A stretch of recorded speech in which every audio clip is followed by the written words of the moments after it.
सुप्रभात बच्चों, मैं लवकेश गुप्ता टीजीटी हिंदी माँ कल्याणी का पब्लिक स्कूल पेंडा रोड छत्तीसगढ़ से।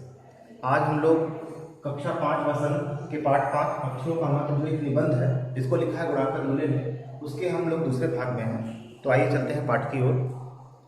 प्रागैतिहासिक मानव ने सबसे पहले चित्रों के जरिए अपने भाव व्यक्त किए, जैसे पशु पक्षियों आदमियों आदि के चित्र। इसके पहले हमने देखा था कि जो अक्षरों के महत्व की बात की जाए उसमें बताया जा रहा है कि किस प्रकार मनुष्य ने जो है पत्थरों का उपयोग किया, गीले पत्थरों का, ठीक है। उसके बाद अब बताया जा रहा है कि जो प्रागैतिहासिक मानव था उसने क्या किया। प्रागैतिहासिक एक शब्द है दोस्तों, प्रागैतिहासिक।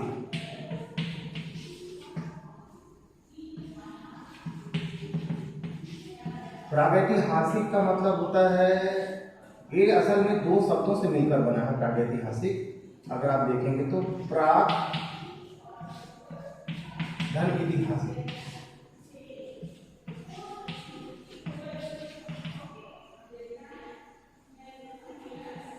प्रागधन ऐतिहासिक,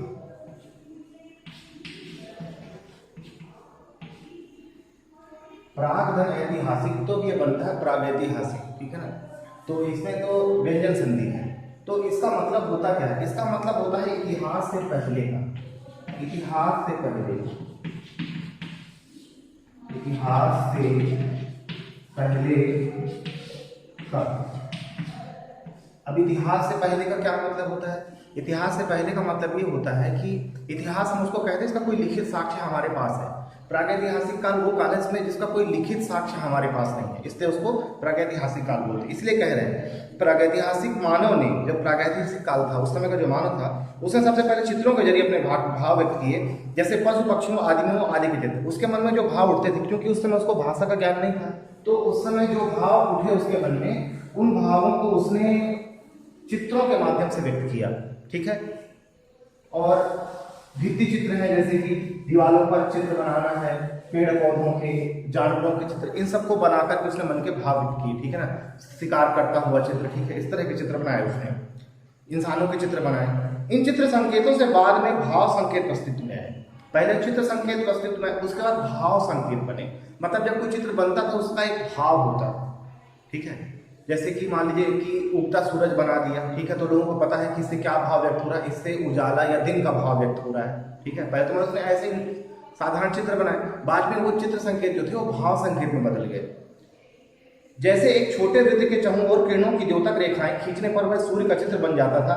बाद में यही चित्र ताप या धूप का द्योतक बन गया। जैसे कि अगर मान लीजिए कि ऐसे गोला बना के उसके चारों तरफ इस तरह से बना दिया, तो ये क्या हुआ, ये तो एक चित्र है। बाद में इस चित्र का इस्तेमाल किसके लिए? धूप के लिए या ताप के लिए, गर्मी के लिए, ऊष्मा के लिए इसका इस्तेमाल भाव संकेत के रूप में किया जाने लगा, ठीक है ना। अब देखिए आगे, अब है तो ये सूर्य का चित्र, लेकिन बाद में किसका? द्योतक, एक शब्द आया है द्योतक, कि बाद में ये जो चित्र है ये धूप और ताप का द्योतक बन गया। द्योतक शब्द, द्योतक शब्द आप देखेंगे तो दो शब्दों से ये बना है, द्योतक, ठीक है। द्योतक शब्द आप देखें, द्योतक शब्द का मतलब होता है प्रतीक, ठीक है। ये उसका द्योतक बन गया, उसका प्रतीक बन गया, कि जहां भी इस तरह का चित्र पहले मिलता था उससे पता चलता था कि वो ताप या गर्मी का या धूप का प्रतीक है, ठीक है ना। इसी तरह अनेक भाव संकेत अस्तित्व में आए। बाद में मनुष्य ने इस तरह के अनेक संकेतों का प्रयोग किया, कई सारे प्रतीक जो है, कई सारे भाव संकेत उसने बनाए, जिनके जरिए कई सारे भाव संकेत बनाने के बाद वो अपनी, मतलब कई सारे भाव संकेत बनाए, फिर अपनी बातों को इस तरह से व्यक्त करते थे, अपनी भावनाओं को, ठीक है, इस तरह से व्यक्त करते थे। तब जाकर काफी बाद में आदमी ने अक्षरों की खोज की। अक्षरों की खोज के सिलसिले की शुरुआत हुए मुश्किल से 6000 साल हुए, केवल 6000 साल। तब कहीं बाद में धीरे धीरे ये जो भाव संकेत है, यही भाव संकेत बाद में क्या बने, यही भाव संकेत बाद में जाकर के फिर अक्षर बने। और अक्षरों की जो शुरुआत है वो लगभग 6000 साल पहले हुई, मतलब केवल 6000 साल बाद, जबकि हम लोग जानते हैं कि धरती का अस्तित्व 5 अरब साल पहले हुआ, ठीक है। अक्षरों की खोज के साथ एक नई युग की शुरुआत हुई। देखिए कितनी मतलब विश्लेषणात्मक बात गुणाकर मूल्य जी यहाँ पर कर रहे हैं। पहले उन्होंने क्या बताया कि पहले मनुष्य जो है पत्थरों को तोड़ करके, ठीक है, और उसका इस्तेमाल किया। उसके बाद में उसने क्या किया, उसके बाद उसने चित्र संकेत बनाया, चित्र संकेत से भाव संकेत बना, और भाव संकेत से फिर अक्षरों का निर्माण हुआ, ठीक है। और ये अभी बहुत दिन नहीं हुए इसको बने हुए मात्र 6000 साल हुए हैं। अक्षरों की खोज के साथ एक नए युग की शुरुआत हुई। जब अक्षरों की खोज हो गई तो एक नए युग की शुरुआत हुई, एक नया युग पैदा हुआ। कैसे? आदमी अपने विचार और अपने हिसाब किताब को लिख कर रखने लगा। मनुष्य अपने जो भी विचार होते थे या जो भी उसका हिसाब किताब होता था, ठीक है, डेली का, वो उसको लिख कर रखने लगा ताकि वो उसको भूले ना, ठीक है, या फिर वो आगे आने वाली पीढ़ियों को काम आए। तब से मानव को सभ्य कहा जाने लगा। तो एक प्रश्न भी उठता है कि मानव को कब से सभ्य कहा जाने लगा? जब से उसने अपने विचार और हिसाब किताब को वो लिख कर रखने लगा, तब से उसको सभ्य कहा जाने लगा। आदमी ने जब से लिखना शुरू किया तब से इतिहास आरंभ हुआ। इतिहास कब से आरंभ हुआ? मैंने आपको ही पहले बताया कि प्रागैतिहासिक शब्द का क्या मतलब है। प्राग और इतिहास, इतिहास का मतलब क्या होता है? इसका कोई लिखित साक्ष्य हमारे पास हो। तो जब से मनुष्य ने लिखना शुरू कर दिया, ठीक है, तब से इतिहास की शुरुआत मानी जाने लगी। किसी भी कौम या देश का इतिहास तब से शुरू होता है जब से आदमी के लिखे हुए लेख मिलने लग जाते हैं। वही बात जो मैंने आपको बताई। इस प्रकार इतिहास को शुरू मुश्किल से 6000 साल हुए। उसके पहले के काल को प्रागैतिहासिक काल यानी इतिहास के पहले का काल कहते हैं। तो इतिहास का काल क्या है? जब लिखित साक्ष्य हमको मिलने लगे, तब से उस काल को हम क्या कहते हैं? तब से उस काल को हम इतिहास कहते हैं। और इतिहास के जो पहले का काल उसको हम क्या बोलते हैं? प्रागैतिहासिक काल, क्योंकि उसका कोई भी लिखित साक्ष्य हमारे पास नहीं है, ठीक है। जैसे कि पाषाण काल का कोई भी लिखित साक्ष्य हमारे पास नहीं है। आगे देखिए, अक्षरों की खोज मनुष्य की सबसे बड़ी खोज है। अक्षरों की खोज करने के बाद ही मनुष्य अपने विचारों को लिखकर रखने लगा। अतः हम देखते हैं कि यदि आदमी अक्षरों की खोज नहीं करता तो आज हम इतिहास को न जान पाते। अगर आदमी अक्षरों की खोज नहीं करता तो जिस इतिहास को हम जानते हैं, जितने भी काल को जैसे हम हिस्ट्री में पढ़ते हैं, ठीक है, पाषाण काल को या उसके बाद के काल को, या जैसे हम गुप्त डायनेस्टी पढ़ते हैं, मौर्य डायनेस्टी पढ़ते हैं, या और भी तमाम जो जैसे सम्राट अशोक के बारे में, ऐसे बहुत चंद्रगुप्त के बारे में, ऐसे तमाम चीजें जो है, तमाम जानकारी, देशों की तमाम जानकारियां अगर लिखित हमारे पास साक्ष्य नहीं होता तो हम जान भी नहीं पाते। तो जब से इतिहास शुरू हुआ अक्षरों की खोज से, तो इससे क्या हुआ? हमें अपने पीछे की बातों को जानने का एक मौका मिला। हम जान पाए कि हमारा पिछला जो भूत था वो कैसा था, ठीक है, हमारा बीता हुआ कल कैसा था। ये हमें कौन बताता है? ये इतिहास। और किस कारण से पता चला? ये अक्षरों की खोज से पता चला। तो देखिए, हम यह ना जान पाते कि पिछले कुछ हजार सालों में आदमी किस प्रकार रहता था, क्या क्या सोचता था, कौन कौन राजा हुए इत्यादि। तो अगर इतिहास नहीं होता, यदि अक्षरों की खोज नहीं होती और मनुष्य ने लिखना शुरू नहीं किया होता, तो हम कभी ये नहीं जान पाते कि पिछले 1000 सालों में, 4-5-6 हजार सालों में क्या क्या हुआ, और उस समय कौन कौन से लोग पैदा, कौन कौन से राजा महाराजा लोग थे, या उस समय का समय कैसा था, लोग किस तरह रहते थे, क्या उनका खान पान था, क्या उनका रहन सहन था, ये हम कभी जान नहीं पाते। आगे देखिए, अक्षरों की खोज मनुष्य की सबसे बड़ी खोज है। वाकई ये बात तो सही हम कह सकते हैं कि अक्षरों की खोज जो है मनुष्य की सबसे बड़ी खोज है। आज भी देखिए दुनिया में हम कितनी रोज किताबें छपती हैं, हजारों किताबें। हम भी किताब को ही पढ़कर मैं आपको समझा पा रहा हूँ अक्षरों के जरिए ही, उन्हीं अक्षरों को सुनकर आप समझ पा रहे हैं, और फिर जब आप किसी प्रश्न को हल करते हैं तो आप अक्षरों के जरिए ही उसको अपना उत्तर देते हैं, अक्षरों के जरिए। तो सोचिए अक्षर कितना महत्वपूर्ण है। अगर अक्षर नहीं होता तो शायद हम अपने विचार कभी इस तरह से व्यक्त नहीं कर पाते। आज हमें कोई भी बात कहनी होती है तो हिंदी, इंग्लिश, तमाम कई तरह की भाषाओं का इस्तेमाल करके, ठीक है ना, और अपने विचारों को, ठीक है, अपने भावों को बोलकर व्यक्त करते हैं अक्षरों के माध्यम से, ठीक है। व्यक्ति, जरा कल्पना कीजिए उस समय जब अक्षर नहीं बने थे तब मनुष्य कैसे बात करता रहा होगा। तब उसके पास कितनी सारी भावनाएं रही होंगी, लेकिन वो बात करने के उसके पास अक्षर ही नहीं थे, तो बात ही नहीं कर पाता होगा वो। आगे देखिए, अक्षरों की खोज करने के बाद ही मनुष्य अपने विचारों को लिखकर रखने लगा। इस प्रकार एक पीढ़ी के ज्ञान का इस्तेमाल दूसरी पीढ़ी करने लगी। अक्षरों की खोज करने के बाद पिछले 6000 सालों में मानव जाति का तेज से विकास हुआ। जब मनुष्य अपने विचारों और भावों को लिखकर रखने लगा तो क्या होने लगा?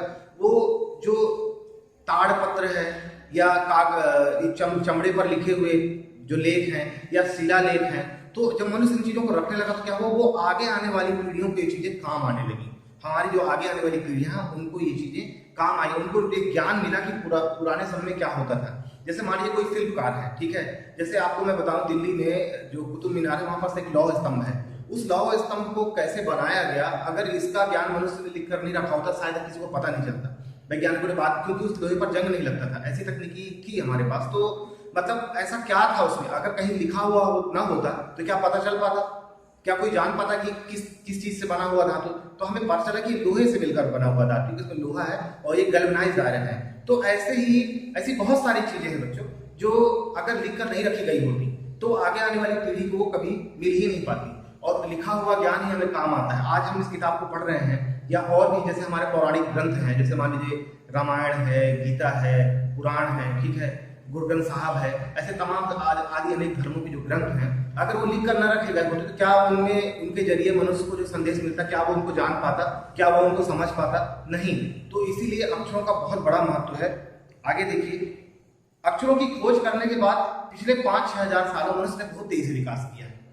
आज भी जो अमेरिकन लोग हैं वो भारत के जो पौराणिक ग्रंथ हैं जैसे कि रामायण महाभारत, वो इन पर अध्ययन करते हैं, इन पर रिसर्च करते हैं, और ये भी मानना है कि जो पुष्पक विमान था जिस पर भगवान राम आरूढ़ होकर लंका से और अयोध्या आए थे, उसी की तर्ज पर जो है विद्वानों ने हवाई जहाज बनाया, ठीक है ना।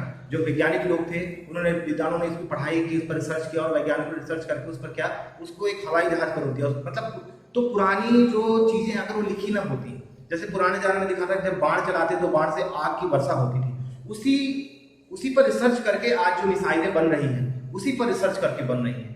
तो लिखा हुआ ज्ञान जरूर हमें काम आता है आने वाली पीढ़ी के लिए। अगर वो लिखा ना होता तो शायद आज ये चीजें, आज मनुष्य जितना तेजी से विकास किया है, ठीक है, जैसे देखिए मेट्रो ट्रेन चल रही है, बुलेट ट्रेन चल रही है, जेट ट्रेन, मतलब वायु की गति से दुगनी रफ्तार से भी प्लेन चलते हैं, तो ये सब चीजें कैसे संभव हो पाई? कहीं ना कहीं इसका एक आधार है इतिहास में, जिसका एक लिखित साक्ष्य, जिसके जरिए मनुष्य को प्रेरणा मिलती है और वो अपने काम को आगे विकास में लगाता है, ठीक है, और विकास करता ही जाता है, ठीक है। आगे देखिए, यह महत्व है अक्षरों का और उनसे बनी हुई लिपियों का। ये किसका महत्व है? यह महत्व है अक्षरों का और उनसे बनी हुई लिपियों का। जो अक्षर बने हैं और जिन लिपियों में अक्षर लिखे गए उनका महत्व है। सोचिए कि एक अक्षर से कितना परिवर्तन हो सकता है एक अक्षर से। अतः हम सबको अक्षरों की कहानी मालूम होनी चाहिए। बेशक हमें यह पता होना चाहिए कि अक्षर आए कहाँ से। अगर आपसे कोई कभी पूछ बैठे कि अक्षर कहाँ से आए, तो आप उसको बताइए कि अक्षर कहाँ से आए। तो मनुष्य को पहले कुछ नहीं आता था, लेकिन जब उसके मन में कोई भाव पैदा हुआ, उसने उसको चित्र संकेत के जरिए व्यक्त किया। बाद में चित्र संकेत भाव संकेत बने, और बाद में ही भाव संकेत जो है अक्षरों का रूप लिया इन भाव संकेतों ने। जी, आज जिन अक्षरों को हम पढ़ते या लिखते हैं वे कब बनाए गए, कहाँ बने और किसने बनाए, यह जानकारी भी जरूरी है। आज जिन अक्षरों को हम पढ़ते हैं वह कब बने, किसने बनाए, कहाँ बने, इन सब की जानकारी हमें होनी चाहिए, ठीक है, ताकि हम बहुत सारे सवालों का जवाब खोज सकें। तो बच्चों, आज आपका ये पाठ पूर्ण होता है। ये पाठ आप पढ़ें, बहुत अच्छा निबंध है, ये बहुत सारी जानकारी है, बहुत तथ्यात्मक जानकारी है, बहुत ही विश्लेषणात्मक जानकारी है इसमें। आप इसको पढ़ें और इसके प्रश्नों को पढ़ें, और प्रश्नों को पढ़ करके पुस्तक में दिए गए पाठ को पढ़कर प्रश्नों को मिलाएं कि क्या आप उनके उत्तर खोज पा रहे हैं या नहीं। धन्यवाद बच्चों।